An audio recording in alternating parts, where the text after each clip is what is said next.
Good day mga idol, meron tayong feature para sa inyo. Ito nga pong ating Aerox 155, ang pinakainabangan po nating update sa model na to. No? Hopefully nga meron tayong specs update or may bago tayong mga features na makikita para dito. Well, sa bansang Indonesia, just recently po, nag-update sila ng ating Aerox 155. At ito nga po, meron tayong napakaganda at very vibrant color ng ating mga Aerox. Yes mga idol, from standard version at ating S version, ito na po yung mga bagong 2024 new color. Aba, napakaganda no. And mga idol, syempre sinilip po natin at tinignang mabuti kung ano po yung mga binago para sa 2024 new Aerox 155. Well, ito final po ang ating nakita. Yan po ay color lamang. So bagong kulay at bagong decals ano. So mga idols natin, asahan na po natin, malapit-lapit na rin po dito sa atin sa Pilipinas, mangyayari tong change or new color update ng ating mga Aerox 155. Siyempre pa, meron tayong 2 version, standard version at yung ating S version, yung may ABS tayo. Kita naman po ninyo yung mga bagong kulay, meron tayong silver with neon green color. Ano? So medyo marami siyang decals, medyo mas magandang tignan at talagang kakaiba yung kanilang nilagay nila dito. So mas kitang-kita mo yung kanyang logo na Aerox dyan. At syempre yung color combination nila, iba't iba din. Meron tayong matte blue or dark blue, may combination ng violet na color. At syempre yung kanyang mags naka-red na. So yan po yung mga aasahan din natin na pwedeng umabot or dumating dito sa atin sa Pilipinas. Well, kung bibigyan po natin ng pansin at titingnan yung mga available nating kulay dito po sa Pilipinas, guys, sa standard version, meron tayong dark gray, matte gray, black, at syempre yung kanyang blue color para sa standard version po ito. At sa atin namang S version, yung ating ABS model, meron naman tayong color na white and black. Syempre yung ating mga specs and features, same pa rin po ito. So naasahan po natin yung price, pwede rin pong magbago or pwedeng mag-increase yan, depende po sa Yamaha Motors Philippines. Again mga idols, kung gusto niyo po yung ating video, mag-leave po kayo ng comment ninyo at syempre, titignan po natin kung ano po yung magiging final update or final color na ilalabas dito po sa atin sa Pilipinas ng Yamaha Motors Philippines para sa ating Aerox 155 mga idol.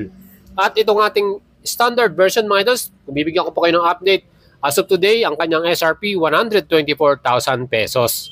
And kung gusto nyo pong bumili ngayon sa mga store ng Yamaha, syempre same lang po ang magiging SRP nan, 124K. At ang installment naman, meron tayong down payment 12,400, 24 months, 7,519 at 36 months, 5,899. At ang ating namang engine specs, siyempre 155cc displacement, liquid cooling. Yan po ay merong BBA equipped at meron din tayong fuel injection by Yamaha. Of course, meron tong smart motor generator, kaya napaka-quiet ang ating engine. Ano? Ang ating total weight para sa ating standard version, 122 kilograms po ito. At para naman sa ating performance, ang max power po ng Aerox, 15.2 HP at 8,000 RPM. Ganun siya kalakas. At syempre napakaganda rin ng ating maximum torque. Meron namang total yan na 13.9 Newton meters at 6,500 RPM. Kaya mga ito, itong ating Aerox 155 standard version. Again, 4 na kulay ang pagpipilian natin dito. Ang ating Aerox pala, ang ating seat height dito, ang sukat 790mm. Kaya perfect din to sa mga average Filipino rider. Kahit 5'4", 5'5", kayang-kaya nyong i-rides to dahil hindi naman po ganong kataasan yung ating upuan. At syempre yung ating mga color na available ngayong 2023, pagdating po ng new update, yan po ay magiging phase out na. No? So mga papapalitan na po yan ng mga 2024 new color. At syempre yung ating mga specs nga, wala naman tayo masyadong binago. So sa ating standard version, meron pa rin tayong equip dyan na socket charger para sa ating cellphone. So meron lang tayong kailangan na adapter para may charge natin. At siyempre yung ating stop and start system, meron ding equip ito. At of course, yung ating susiyan, yan po ay naka-ordinary key at katabi na rin ang bukasan ng ating upuan at yung ating gas refill cup. Pag magpapagasolina tayo, dyan po natin pipindutin.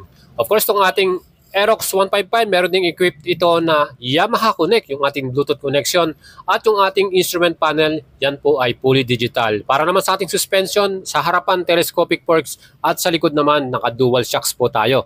Kaya talagang comfortable po kahit meron tayong passenger or angkas dito po sa ating Aerox 155. Well, meron nga tayong mga nakita, kahit po meron pa silang top box dyan at meron pa silang passenger, komportable pa din, walang problema yan. Napakaganda po ng performance itong ating Aerox 155 na to. Kaya marami po talagang mga bumibili nito at syempre, kita naman po ninyo, merong Aerox Club Philippines, napakadami pong miyembro dyan. At shoutout po sa kanila mga idols. Of course, ito namang ating Aerox 155, meron din tayong other version nito, ito namang S version. And ito naman may presyo na SRP 145,000 pesos. So itong ating S version, mas mahal po ito, no? At ang ating installment naman, down payment 14,500, 24 months 8,759 at 36 months 6,865. So mga idols, ito ang ating Aerox S version. Ano pong kanyang difference sa ating standard version? Ito po ay merong equipped na single channel anti-lock braking system. So may ABS po ang ating front brake. Pagdating naman po sa ating likuran, yan po ay naka-drum brake mga idol. At dito naman sa ating susian, ito po ay naka-smart keyless system na. So yun po, mas convenient para sa atin na buksan ang engine ng ating motor na to. No? Hindi na kailangang susian. Yung meron tayong keyless system natin, isang pindot mo lang dyan, pwede na natin may open yan. And syempre, itong ating upuan talagang very comfortable din dahil makapal yung ating foam dito. No? Well, ito po yung ating smart keyless system. Meron din itong equipped na Yamaha Bluetooth connection, ang ating Y-Connect. At syempre, meron din tayong stop and start system dito. Yung ating fuel consumption, mas matipid po para dito sa ating Aerox 155. Well, mga idols, itong ating motor na to, meron tayong 2 color na available ngayon 2023. Yan pong color white at meron din tayong all black, yung color black naman. So dalawa po ang kulay ng ating Aerox S version dito po ngayon sa atin 2023 model.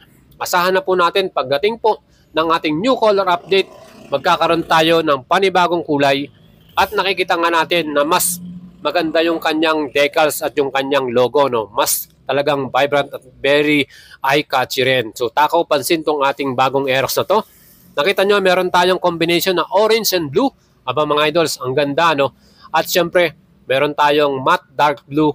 Napakaganda rin ang kanilang ginawa dito. So yan po, yung pagpipilian natin, meron din itong kulay na color red. May combination ng white. Aba, ibang-iba po ang datingan nito, no? Yan po yung actual unit. Kaya mga idols, abangan na po natin to. Sigurado po, magkakaroon na ng new update itong ating Aerox 155. Yung inaasahan po natin na features, no? Sana dagdagan nila ng or gawin nilang dual disc yung harap at likod para meron tayong mas solid na safety features para sa ating Aerox. Ayaw ko kung gagawin po nila yan kasi naka-drum brake pa rin po itong ating 2024 model from Indonesia. Kaya mga idols, wala po silang masyadong binago. Same pa rin po ang mga features niyan at wala rin pong dinagdag. Of course, kung sana lagyan pa nila ito ng mas maganda pang features. Gaya po ng ating NMAX, meron tong traction control. Sana nilagyan na rin nila itong ating bagong Aerox 155. And syempre kung ating makikita yung ganung mga features, may dagdag na presyo din yan. So hindi na siguro ito magiging 145,000 para sa ating S version. Baka maging 150 plus na rin. Gaya po ng ating NMAX. And syempre meron din tayong hazard light para sa ating Aerox 155. At ito nga, ano po bang kulay ang natitipuhan ninyo mga idols dito sa ating mga bagong nilabas na new updated color and decals Maganda rin tong ating color silver na may neon green color na decals napakaganda rin. And syempre yung ating compartment, meron din tayong napakalaking compartment dito. Pwede natin paglagyan ng ating mga gamit at pagka mabiyahe tayo na malayo, perfect yan, mas marami tayong madadala. Kaya mga idols, itong ating new Aerox 155 2024 model, asahan na po ninyo yan sa ating mga Yamaha store. Paparating na rin yan. Sigurado po yan mga idols. Meron na tayong naririnig na bagong update. Ito nga, color lang po talaga ang kanilang binago dito. Siyempre, meron din tayong socket charger sa ating cellphone. Hindi na tayo malolobat pag gagamit natin itong motor natin. At of course, yung ating susian, yan po, meron tayong smart keyless system at meron din tayong ordinary key system. 2 model po yan na pwede natin pagpilian.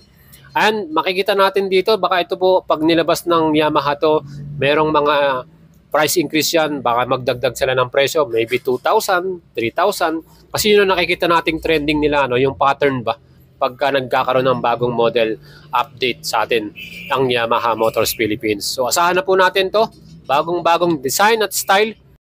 Mas tako pansin ng mga bagong color po ng ating Aerox 155. Itong color blue ang ganda Para sa akin, yan po yung nagustuhan ko itong ating matte dark blue na merong maganda rin siyang decals Mas magiging eye-catchy talaga. At orange pa yung kanyang bagong mags color. So yan po mga idols, sana po lahat po ng color na yan ay makarating sa Pilipinas at mas marami tayong pagpipilian, especially sa ating standard version.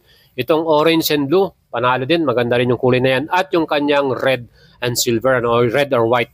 Yan po yung mga bagong color version natin pong aasahan. Kaya mga idols, kung nagustuhan nyo po yung ating video, mag-leave po kayo ng comment. At of course, abangan nyo na po natin yan sa Pilipinas. Sigurado na po na magkakaroon tayo new updated 2024 Aerox 155. Like and follow nyo ako sa ating FB page. At syempre, subscribe kayo sa ating YouTube channel.